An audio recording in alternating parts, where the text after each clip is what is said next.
She had her back turned when I set the ring box next to the empty wine glass. She was still laughing with her friends, still basking in that attention, still playing the part of the clever, sarcastic bride-to-be. Everyone was smiling. Everyone but me. I wasn't supposed to be there anymore, not really. I had already disappeared from that room long before my body followed. No one tells you how loud silence can be when you're being humiliated. No one prepares you for the second-hand laughter for being the only one in a crowd who understands the joke, because the joke is you. I didn't walk into that party expecting to end my engagement. I didn't even want to go. I had a mild headache. I hadn't eaten since lunch, and Fallon, my fiancé, insisted it would be a casual thing. Just friends, drinks, some light music, nothing dramatic. I should have known better. She thrives on dramatic. The living room was packed, warm from too many bodies and too little space. Music hummed somewhere beneath the buzz of voices. The apartment was overly staged. Flowers that didn't smell, candles that weren't lit, books that no one read, just props. Everything that night felt like a stage play, and I was the under-rehearsed extra who forgot his lines. Then came the moment someone shouted, "Speech," and Fallon rose to her feet like a practice performer. I stood behind her just to the left, holding a plate of untouched appetizers and pretending not to hate every second. She started with something sweet, a compliment about how relationships take work, how I'm the calm in her chaos. I wanted to believe it. I really did. Then her voice shifted, playful, teasing. "Emery is a man of precision," she said, smirking like he times how long it takes to boil pasta. He alphabetized our spice rack. He once rescheduled an argument so we could cool off and review our emotions later. Laughter. I mean, how could I not say yes? He practically sent me a PowerPoint titled Proposal Options Q3 Forecast. They roared. I stared at her. Everyone else saw a witty, confident woman sharing a light-hearted toast. I saw someone unraveling me, publicly for sport. Then she added, "But seriously, if I ever need someone to log my emotional breakdowns in Excel, I know who to call." The laughter felt colder now, sharper. I placed the plate on a side table. My hands were damp. I reached into my pocket. I wasn't even sure why. I wasn't planning on giving her the ring that night. It wasn't the right time. It wasn't the right place. But something in me broke open. I walked up. No words, no theatrics. I took the box out and placed it on the table beside her. Right there, between a champagne flute and someone's crumpled napkin. The room went still. Fallon looked down, confused. She reached for it, but I was already walking toward the door. "What are you doing?" she asked, voice high, nervous. I didn't turn around, just said, "Consider this your final punchline." And I left. No screaming, no tears, just a stunned party and a man walking into the night with hands shaking and heart racing. That should have been the worst of it, but it wasn't. The text started less than an hour later. Then came the screenshots. Then came the truth. I didn't go home that night. I drove nowhere in particular, just kept moving, letting the lines on the road blur while my mind tried to make sense of what I had just done. There's something strange about ending something quietly. No explosion, no yelling, just silence. And in that silence, your brain starts playing tricks. Was I overreacting? Did I misinterpret the joke? Was Fallon really trying to humiliate me? Or was she just being her usual funny self? Those doubts sat with me until my phone buzzed, then buzzed again and again. At first I didn't check. I figured it was her. Maybe she'd be angry, maybe embarrassed, maybe apologetic. But when I finally pulled over and looked, I realized the messages weren't from her. They were from people at the party, her friends. The first was a photo of Fallon standing with two men I didn't know. She was laughing, head tilted back, drink in one hand, the other on one of their shoulders. The caption read, "Still think she's into you, man?" I scrolled down. The second was a short video, less than 20 seconds. It had been taken while I was in the hallway just moments after I placed the ring down. In it, Fallon picked up the box, held it up like it was some kind of oddity, and said, "Wow, he actually brought it." I thought I made it clear we were waiting till after the Mexico trip. Guess he missed the memo. Someone in the background laughed and said, "Maybe he thought it was real." That one hit me harder than anything she said during the toast, because it wasn't public. It was private mockery. No performance, no pretending. Just Fallon being exactly who she was when I wasn't in the room. The next message was from Marcy, one of her bridesmaids. I think we'd spoken a few times. She always seemed polite. Her message was short. "Hey, Emery, I'm sorry. I thought you should know. She told us from the start she was never serious. Said you were safe and good with money. She joked that marrying you was a retirement plan. I didn't laugh then. I'm definitely not laughing now." I sat in my car stunned. I don't even remember how long. My hands just kept clenching and unclenching the steering wheel, like I was trying to hold on to something, anything solid. But the world had tilted. I wasn't just embarrassed. I was betrayed in layers I hadn't even seen. It wasn't about a single joke at a party. It was about everything I ignored, every red flag I explained away. Every time she mocked something I loved, my quiet routines, my weird little hobbies, and I let it slide because I thought she was just playful. No, this wasn't love. This was convenience for her. A safe space to park until something better came along. I drove back to our apartment just before sunrise. She wasn't there. I didn't expect her to be. I packed a single bag, my laptop, a few clothes, and my grandfather's old leather journal. I left my keys on the kitchen table with a note that said, "Nothing more." Then, "You don't need an anchor anymore. You're free. Enjoy Mexico." I didn't know where I'd go yet. I just knew I couldn't stay. But then, just as I zipped the bag and reached for the doorknob, my phone buzzed one last time. A message from an unknown number. "She's still lying. You need to know the truth about the guy from her gym. Check her camera roll." That's when I realized I hadn't seen the whole picture, and what came next would make everything before it look like child's play. I had no plans to dig deeper. Honestly, after what happened at the party and the messages that followed, I thought I had enough closure to simply walk away. There was no point in replaying everything. No need to torture myself with more details. But that last message, "Check her camera roll," hit something I couldn't ignore. It didn't come with a name, no introduction, no context, just a breadcrumb dropped at my feet. And like a fool, I picked it up. I didn't want to believe there was more to all this. A cruel toast, private mockery, using me for security. That was already enough to hollow a person out. But that text, it was like someone whispering, "You haven't seen the worst of it yet." Back in the apartment, I remembered the old tablet Fallon kept in the bottom drawer of her side table. She always said she hated how slow it was.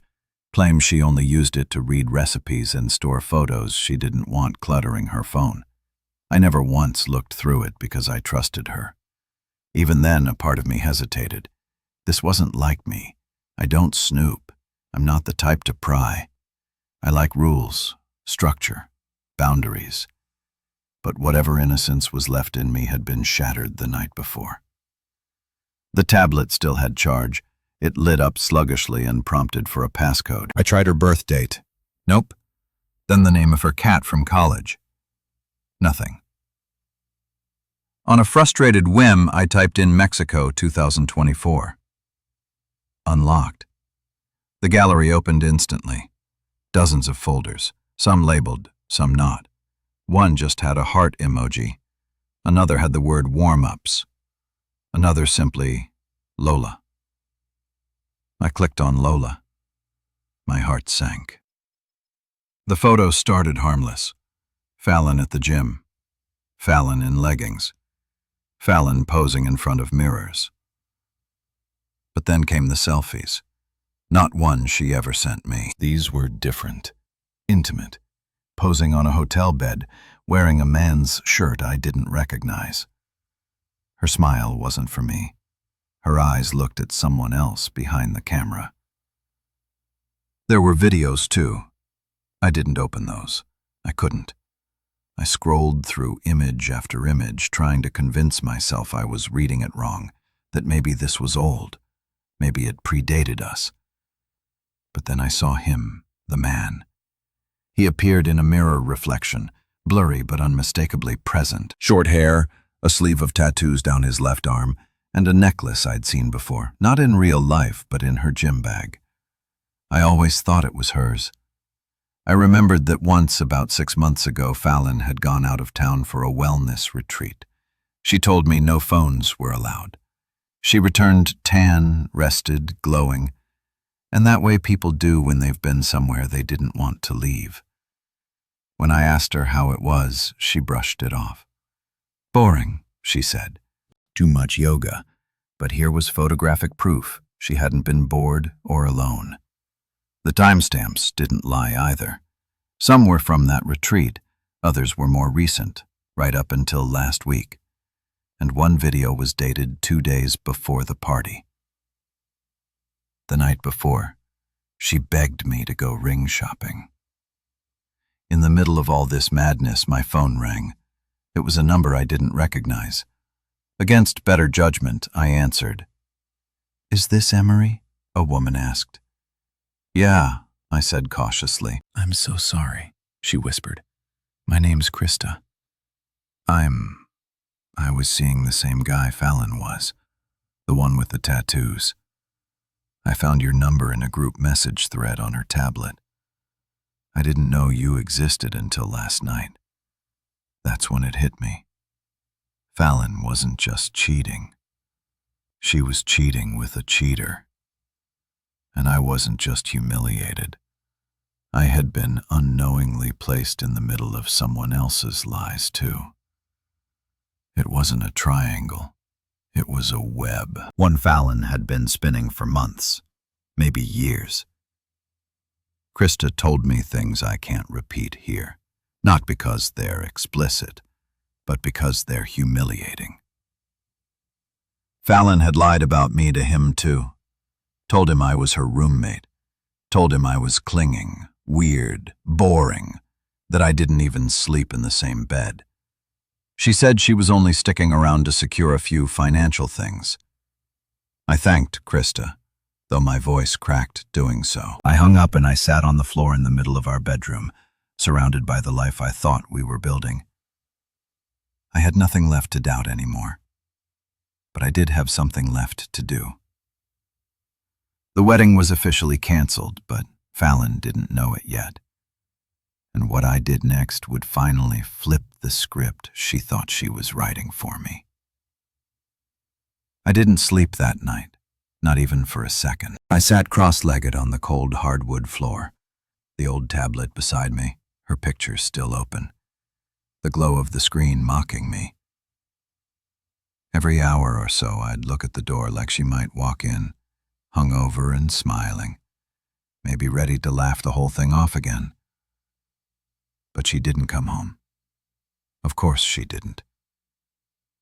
By morning, I had already made my decision. I wasn't just walking away quietly anymore. Fallon had built this world where I was the idiot, the placeholder, the backup plan. And while I wasn't going to get revenge, I wasn't that kind of person. I was going to reclaim whatever dignity she hadn't stripped away. The first thing I did was call the venue. I canceled the booking. We were still within the refund window for a partial deposit, so I ate the loss. Whatever. Next was the photographer, then the florist, then the caterer. All gone. I didn't cry. I didn't panic. I was just methodical.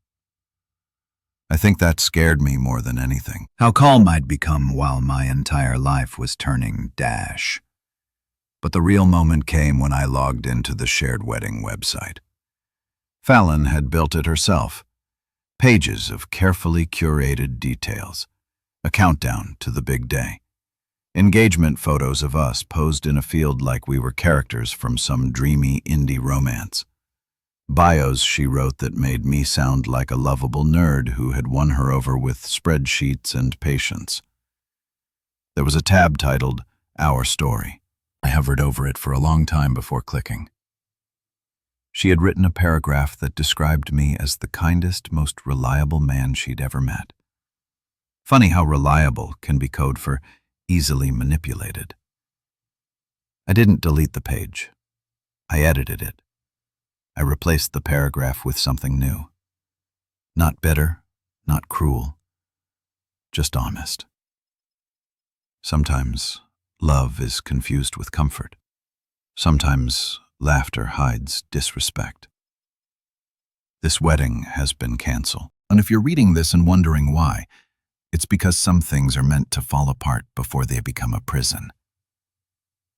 I'm choosing peace. Then I hit publish. It felt like breathing for the first time in months. But that wasn't the end, not even close. See, Fallon had planned a big RSVP push that weekend. She'd invited dozens of friends, family, even co-workers to a backyard wine tasting event. She had called it a pre-celebration, another excuse to soak in attention and pretend our lives were perfect. I had planned on skipping it, obviously. But after everything I'd learned, I realized something. I didn't have to run away. I could show up on my terms. So, I did. Saturday came. I dressed sharp. Nothing flashy, just the clean navy blazer she always said made me look competent. I arrived exactly on time, just as the small crowd began to gather under the rented white canopy in her parents' backyard. Fallon was at the center of it all, drink in hand, laughing like nothing had happened, like I hadn't left the party in silence, like the ring box I placed beside her glass never existed. She hadn't reached out to me once since that night, and yet here she was smiling like she hadn't torched everything we were supposed to be. People noticed me. They turned. Some smiled politely. Others looked confused. Her mother's expression dropped the second she saw me. Fallon turned, saw me standing there near the welcome table, and her eyebrows shot up. She walked over slowly, casually, like I was a guest arriving late. "Didn't expect to see you," she said under her breath. I smiled. I figured I owed you one final RSVP. Her face twisted, confused. "What are you talking about?" I reached into my blazer and pulled out the printed copy of the updated wedding site page. I didn't say a word. I just handed it to her. She unfolded it, read it. Her lips parted, but nothing came out. I stepped past her and walked up to the small group gathered near the orders table. I cleared my throat. I didn't raise my voice, didn't make a scene. I just spoke clearly enough for the dozen or so people nearby to hear. I just wanted to thank you all for coming. I know you came expecting to celebrate something special, but I think it's important to be transparent. The wedding is canceled. The relationship is over. I wish Fallon the best in whatever comes next, but it won't be with me. There was a long silence. Then someone muttered, "Damn." Another awkward cough. People shifted uncomfortably. Fallon didn't move. I turned and walked back toward the gate. As I reached it, I heard someone call out, "Emery, wait." But I didn't stop. I kept walking. For once, I wasn't second-guessing myself. Not explaining, not justifying. Just walking away from something that was never meant to be mine. But that night, Fallon did reach out, and what she said over the phone made my skin crawl. It was close to midnight when my phone lit up with her name. I had been lying in bed in a budget motel on the edge of town, trying to watch a rerun of something I wasn't really following. I stared at the screen for a long time, heart pounding, thumb hovering over decline. I should have ignored it. I should have blocked her days ago, but curiosity, maybe even weakness, got the better of me. I answered. She didn't say anything at first, just breathed heavily into the line. I almost hung up. Then came her voice, steady, cold. "You humiliated me," she said. I blinked. "You mean like when you turned me into a living joke in front of your friends? Or when you told people I was your financial safety net?" "I never said that," she snapped. That was twisted, taken out of context. I wanted to laugh, but all I managed was a quiet. "You said it on camera, Fallon." There was silence. Then she lowered her tone. "Look, Emery, you think you've made your big dramatic exit, and now you get to walk away clean, right? Like you're the victim, like you're noble. But you don't understand what you've actually done." "I canceled the wedding," I said. "That's all." "No," she said sharply. "You canceled the deal." That's when the tone shifted entirely. No longer angry, measured, controlled.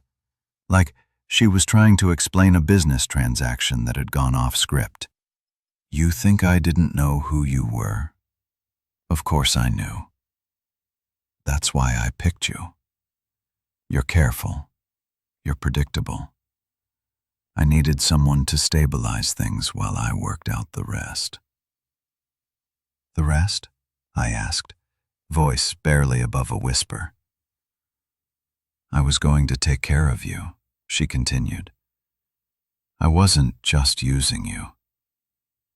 I was building something. You're the guy who would have bought the house, paid off the car, kept the taxes filed. You were the infrastructure, the scaffolding, and in return, I'd give you a decent life. That was the deal, Emery." I felt sick. My mouth went dry. "You mean a deal I never knew I was part of?" "You're not dumb," she said. "You had to feel it. Somewhere deep down you knew we weren't in love. Love, you just didn't want to admit it. And neither did I. So we played the part. But then you had to go and throw a tantrum in front of my friends." I sat up, shaking now. "You stood in front of 20 people and ridiculed me. I was a joke in a room full of strangers." She didn't deny it. Instead, she exhaled slowly and said something I'll never forget. "You were never meant to be permanent, but you were supposed to last longer than this." The silence that followed was brutal. I felt like someone had punched a hole through my chest. And yet, somewhere in the horror of it, a piece of me finally felt validated. I wasn't crazy. I wasn't overreacting. I had been targeted carefully, methodically. I asked her, "So, what now?" "You find another scaffold to build on." Her response chilled me. "I already have." And then she hung up. I stared at my phone for a full minute before tossing it onto the bed like it was radioactive. I sat there in the dark motel room, surrounded by peeling wallpaper, a buzzing fridge, and the stench of something chemical in the air, realizing that everything I thought had broken had only just begun. Fallon wasn't hurt. She wasn't regretful. She wasn't mourning the loss of us. She was already moving on to the next Emery, the next fool who wouldn't see it coming. But I wasn't going to stay quiet anymore. Not for her, not for my pride, not for anyone. The next morning, I made a call of my own, and that call triggered a chain reaction I never could have predicted. I didn't sleep after that call, not even close. I lay flat on the stiff motel bed with my eyes wide open, feeling the ceiling press down like it knew what I just heard. Fallon's voice echoed through me. You were the infrastructure. You were never meant to be permanent. I kept repeating the words over and over until they carved themselves into my skull. But somewhere inside all that pain, a strange clarity began to form. She was never going to apologize, never going to reflect. She'd simply shift gears and continue the cycle like I never existed, like none of this meant anything. By morning, I knew exactly what I had to do. I wasn't looking for revenge. I still wasn't that guy. But if Fallon wanted to move on untouched, as if she hadn't caused real damage, then someone had to break that illusion. Not just for her, but for the people around her who still thought she was something she wasn't. I called her mother. I wasn't even sure what I was going to say. We'd spoken maybe 4 or 5 times since Fallon and I got engaged.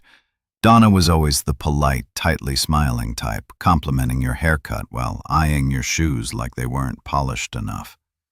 She came from old money. Fallon liked to brag that her family had standards. She answered on the 3rd ring. Hello, Donna. It's Emery. A pause. Oh, hello. I know it's early. I wouldn't be calling if it wasn't serious. There was a shift in her tone, that subtle tightening you hear when someone's reaching for social armor. What's happened? I told her everything. Not all the dirty details, but enough. The party, the speech, the canceled wedding, the photos on the tablet, the man with the tattoos, and finally, Fallon's late-night phone call. I didn't embellish. I didn't inject drama.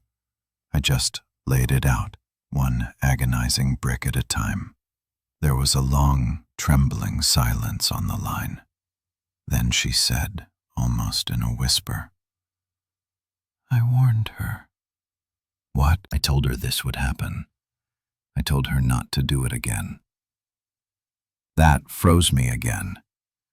She's Fallon has always had a pattern, Donna said slowly. She latches on to people she believes can offer her stability. She plays the part until it becomes boring. Then she tests limits, pushes boundaries. And when it crumbles, she spins the story, makes it about the other person. I couldn't believe what I was hearing. You knew I didn't know about you, she said quickly. I hoped she'd changed. She told us this one was different. Said you were steady, kind. She even said you made her feel safe. I wanted to believe it. I felt a sharp knot twist in my chest.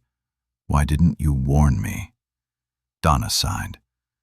Because when I tried before with the last one, she shut us out for a year, threatened to cut contact. Fallon's always been volatile when challenged. There was something broken in her voice, not defensive, not angry, just tired. Like someone who had spent years trying to contain a wildfire with a garden hose. I'm sorry, Emery, she said at last. If I had known what she was doing, I would have intervened.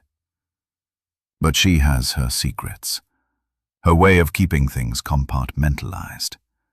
She doesn't let people close, not really, not unless it benefits her.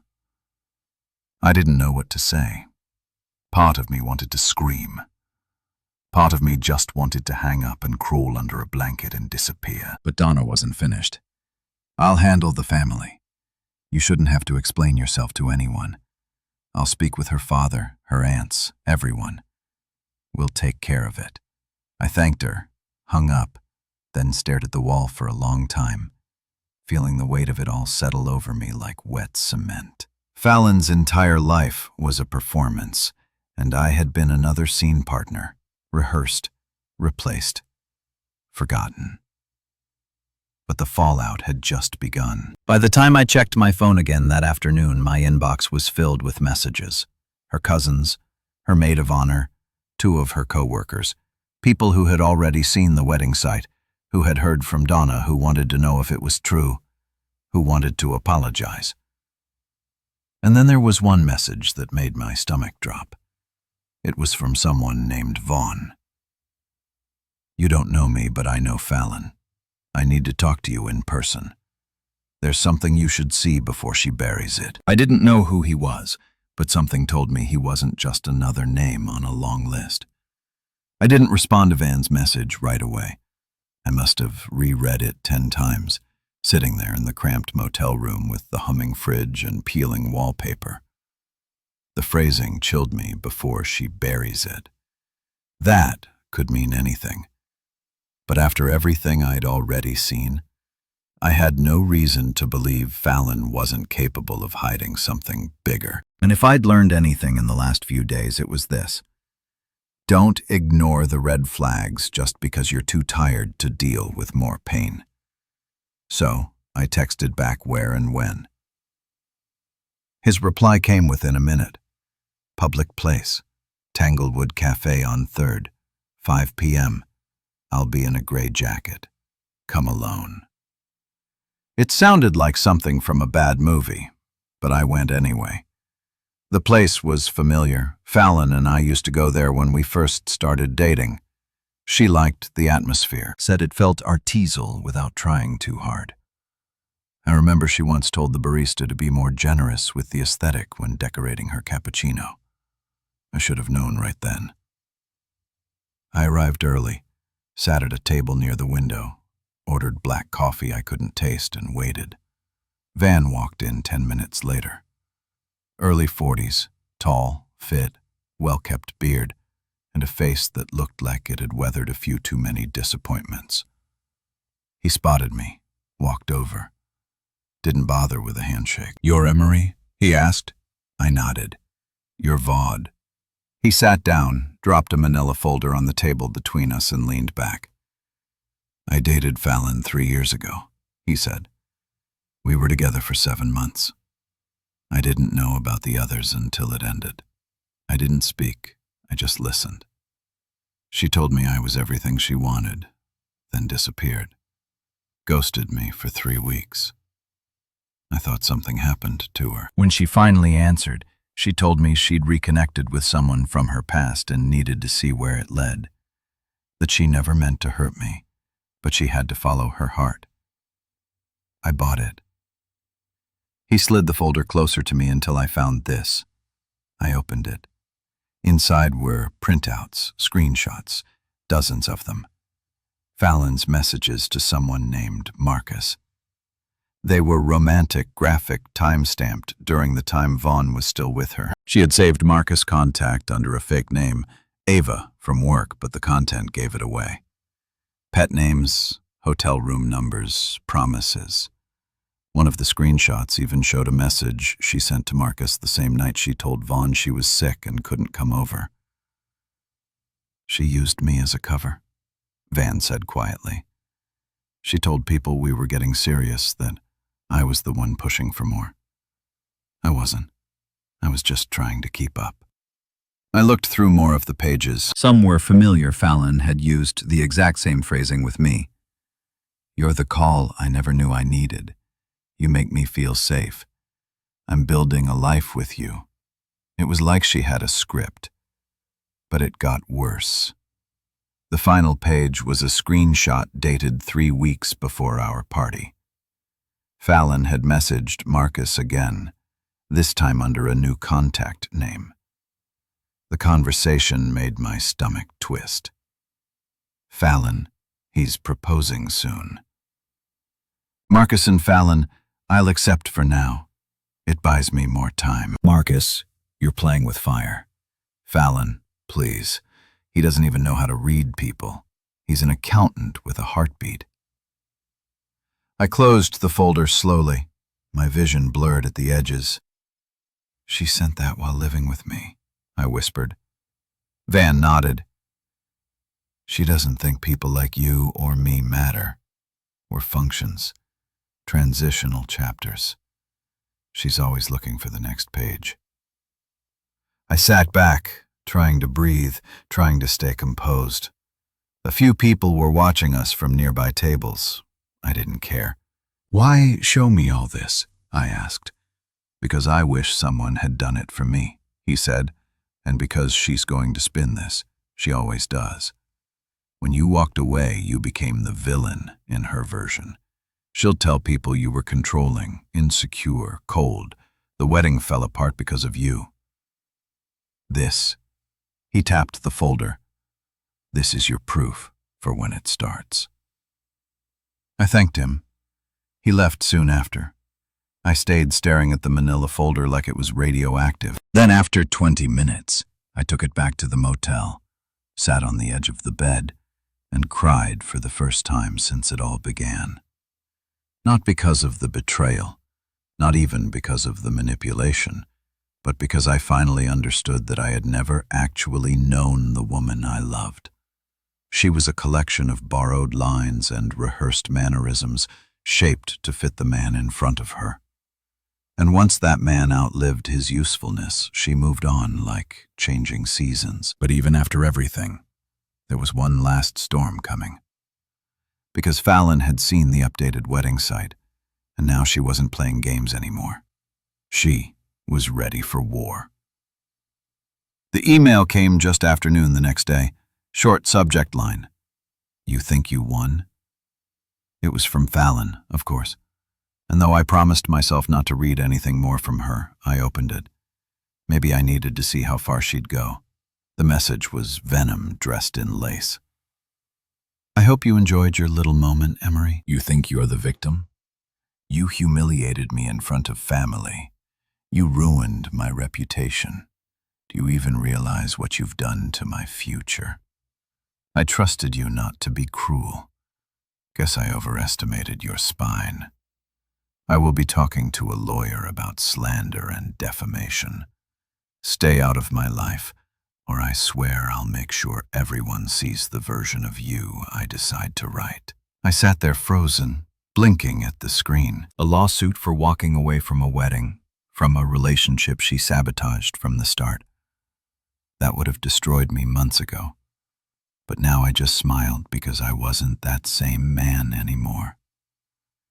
Instead of responding to her directly, I took the folder Vaughn gave me and the emails I'd received from other people she had wronged, and I compiled it all into a single document. Not for revenge, not for public shaming, just for clarity, for truth.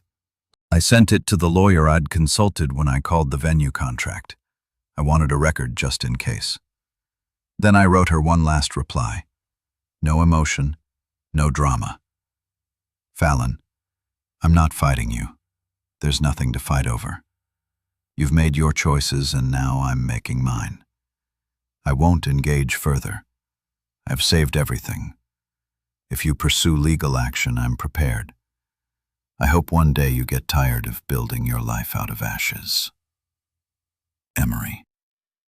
I hit send. Then I deleted every file, every message, every photo, every backup connected to her.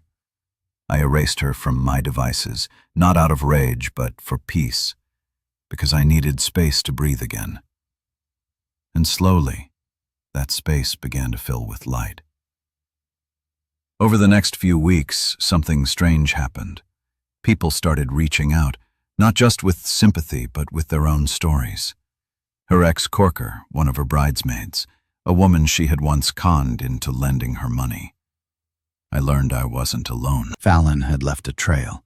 I had just been too close to see the smoke. I got a new apartment, small, clean, quiet. I adopted a dog from the shelter, a floppy-eared mutt named Casper who snores louder than any animal I've ever heard. I started going to therapy. I began journaling again, something I hadn't done since college. I took long walks with no destination. I stopped trying to plan my way out of pain. Then, one evening, about 2 months later, I ran into someone from the wedding venue, a woman named Iris. She had been handling Fallon's side of the planning. We recognized each other at the same coffee shop. Vaughn and I had met in. "I'm glad you got out," she said softly. You knew? I asked. She nodded. We see more than you'd think. We talked for an hour. Then we talked again the next weekend. Then we kept talking. No pressure, no expectations. Just two people learning how to exist in a world that sometimes breaks you before it builds you. I'm not saying this is a love story. Not yet. Maybe not ever. But it's a true story. And that's more than I ever had with Fallon. For the first time in a long time, I wake up with nothing to hide from. No ghost hovering beside me. No performance to match. Just me. That's the most peaceful thing I've ever known.